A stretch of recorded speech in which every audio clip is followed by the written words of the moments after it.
Hi, I'm Esme and I work in AI and automation at QBA. I wanted to put together a little video to give you a bit more insight into the two initiatives I've been nominated the award for. So, I didn't take a traditional route into tech myself, and along the way, I've been really lucky to have different people open doors for me and give me opportunities and encouragement that I might not have otherwise had.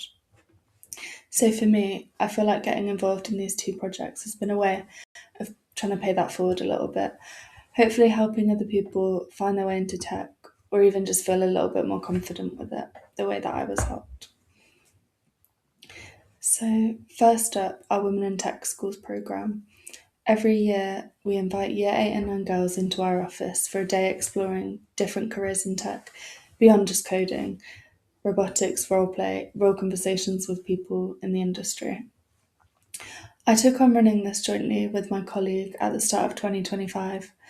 Since then, we've grown it from just our London office to running sessions in Leeds to reaching girls in more places than before. We've also taken it in our own direction and changed the format, added some new activities, and increased the focus on AI, which has obviously become huge in the recent years. Some of our partner schools are now coming back for their third year running, which is so nice to see. So one of the schools we work with actually made this really lovely video of their visit, and it says it better than I ever could. It's been a really brilliant thing to be part of, and it's been really amazing watching it grow every year.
The second initiative is a little bit different. To give some background context and the purpose behind it, I guess, there's actually a really well documented gap when it comes to women and AI. So, research shows women are around 20% less likely than men to even try using generative AI tools. And recent figures found only a third of women feel confident using AI at work, compared to over half of men. That gap really matters because AI is becoming part of almost every role, not just the technical ones. That's exactly the gap that our podcast, Inside Intelligence, is trying to close. Our mission is simple: making AI feel accessible, not intimidating, for every woman at QBE, regardless of their role or background. It's not just directed at women, though. The podcast is aimed at everyone in the company just to make it accessible and easy to understand and encourage everyone to have a go. My colleague Dan is the face of the podcast, but behind the scenes, I'm the one putting together each episode. Every episode follows a format I came up with myself. We start with 3 of the biggest AI news stories that week, then move on to 5 rapid fire questions for our guest, and finally we finish with 3 more deeper questions tailored specifically to the guest to get a more meaningful conversation about AI and their area of the business.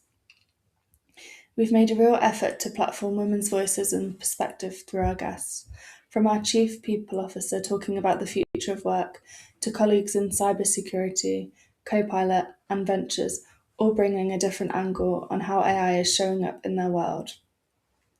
We've also done a couple of behind the scenes episodes, filmed at things like a Microsoft hackathon and an internal Copilot promptathon, which is where some of these clips from, and I'm featured in some of them, as you can see. We've grown our Viva Engage channel from 0 to over 140 subscribers across only 8 episodes, and the feedback we get has been really encouraging. People telling us it's actually made AI feel a bit more approachable, which is exactly what we set out to do. Both of these projects mean a lot to me, and I'm really proud of how far they've come. I've also put together some supporting evidence alongside this video with more detail, if you'd like to take a closer look. Thank you for taking the time to watch.